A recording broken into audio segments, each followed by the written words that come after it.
mention Actors Reporter, you'll get $20 off on performatrack.com. Again, check it out. One of the reasons we support Performatrack is because it's a really great organizational software for all you actors out there and performers who are trying to keep everything together. It's really amazing. Go to the site, check it out. And once again, we are here with Natasha James. Hey, how are you? How are you? Good and that was beautiful, Natasha. One of the advantages that I love about being on the show is I get to sit right next to you guys, and just you really poured it out on the mic. You guys see it from there, but to see it right here, you really poured it out on the microphone, and I'm like, I just want to watch more. And we have a question that matches that. What inspires your songs? Not just seeing things. A lot of artists say, "Oh, well, I see this. I was there." This is obviously a little bit more than that. What inspires a lot of your songs? Life. Yeah. Life. I mean, I look at the world around me, people I know, what happens to me, what happens to you. There's a lot of common human experiences, and then there's characters that we meet that pass our way. And everybody you meet has something you can learn from a hobo, to a very, very successful person. They've all got a quality of character and a huge life story, and I like to tell the life stories. Some of them might be imagined, or some, just like anybody. If you're writing a short story, I write short stories, so you put in some of your own life, some of somebody else's, and you make it a story that means something, and hopefully resonates to somebody else. You go, dang, I hear that, or that resonates in my heart, and it so that's what makes me write. What makes me feel, what makes me depressed, and what makes me happy is what makes me write. Well, I think that's why people are so able to relate to your music, because you're so honest in where it's coming from. They can relate to these pains or these happy things that happened. Yeah, well, it's hard enough to remember one's own story. If you started lying, you'd have to remember a mess of other people's. Why bother? Life's too short. We get one thing free in this world, and that is life, and what we do with it's our own, and you got to leave the garbage behind. And I think writing helps you do that because it's a catharsis. It really does. Yeah, it just lets it out. Now, that was a great question. I want to give a shout out. Was that Mike B. who asked that? Yeah, we want to say hi to Mickey James. Mickey James. Thanks for watching. Thanks for watching. Tea Guy. Public Tea Guy. Fury. Howdy. Hello, Fury. Yo, Fury, what up? Jay is on from North Dakota. Jay. It matches my look today. It's like, yo, Jay, yo, Fury. Not like, hi, Steve, hi, Greg. Those are cool names, guys. Thanks for watching Scene Shoot. Who? Scene Shoot. Scene Shoot? Yes. And You have a lot of fans today. Awesome. And I'm Peppa. Yeah. Awesome. Again, I'm Peppa. One of the chatter wants to know. Another question.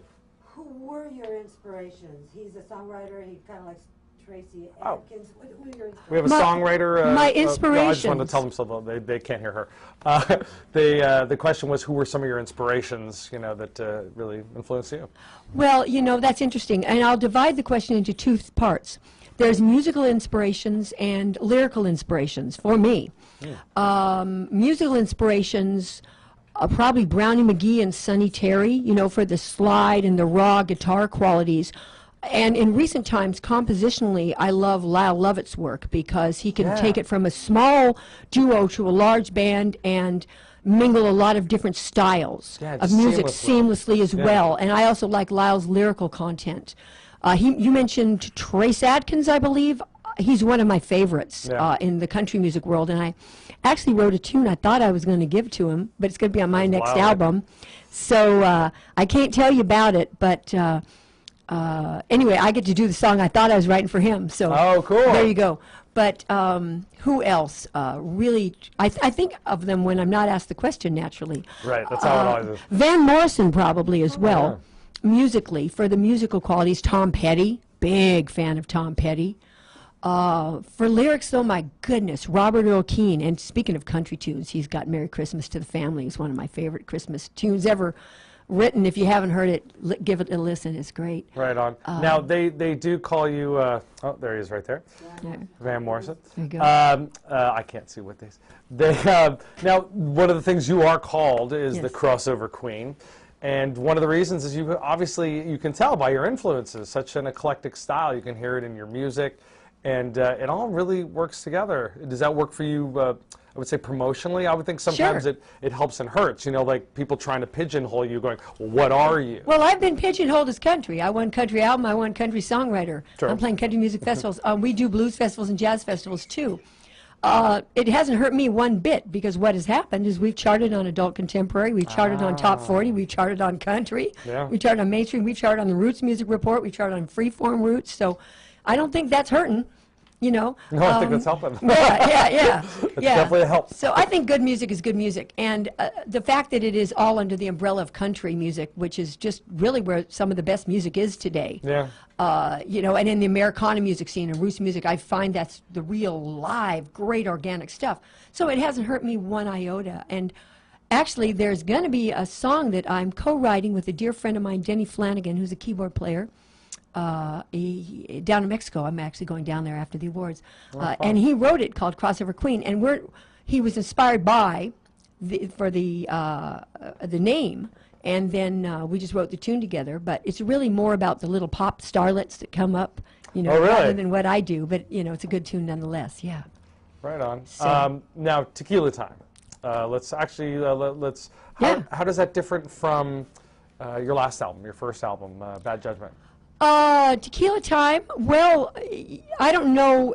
It was supposed to be a more stripped-down record. Bad Judgments was a large record. I had horns on there, whole horn section. When my sax player passed away, I didn't want to immediately put another sax on the record. Okay. That was one thing. And also, I wanted, originally, it was going to be a really, really stripped-down record. You know, banjo, dobro, guitar, slide, fiddle.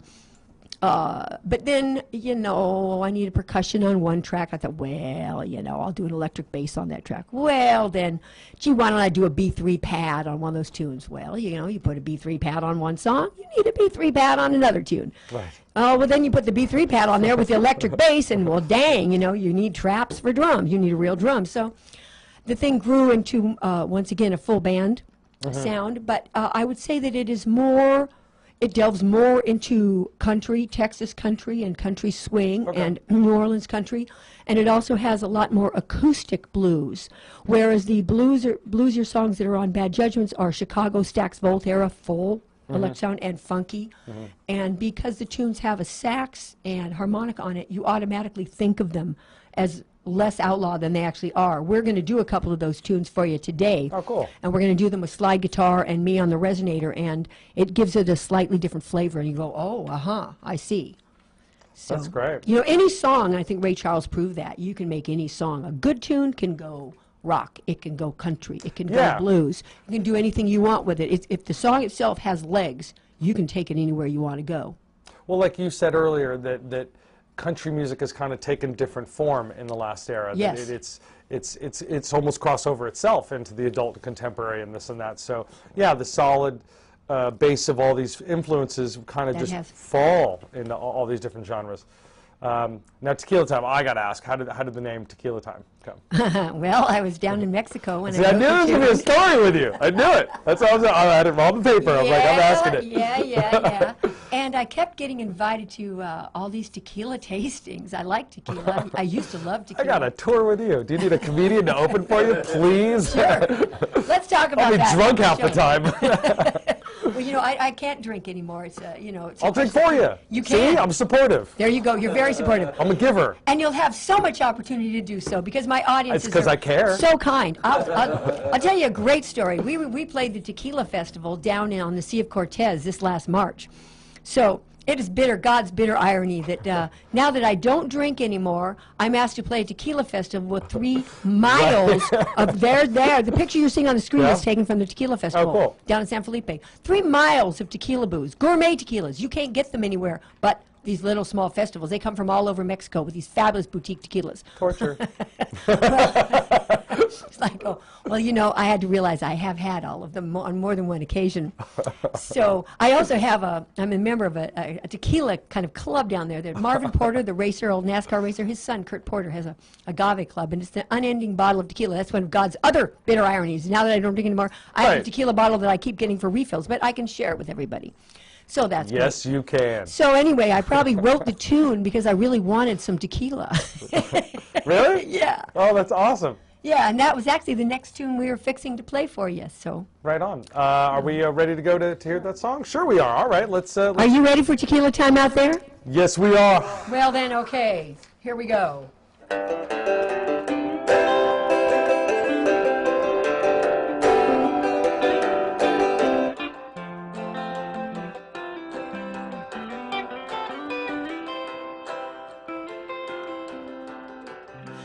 some tequila, ease my mind and what I'm feeling. Getting closer and I need you before I cross that line. So please give me some tequila. Know the pain goes down much sweeter. Get me south of the border, living on tequila time. Get me south of the border, living on tequila time. And everything I had wanted, it just fades back to the night. Everything I thought that I once had, it's now part of someone else's life.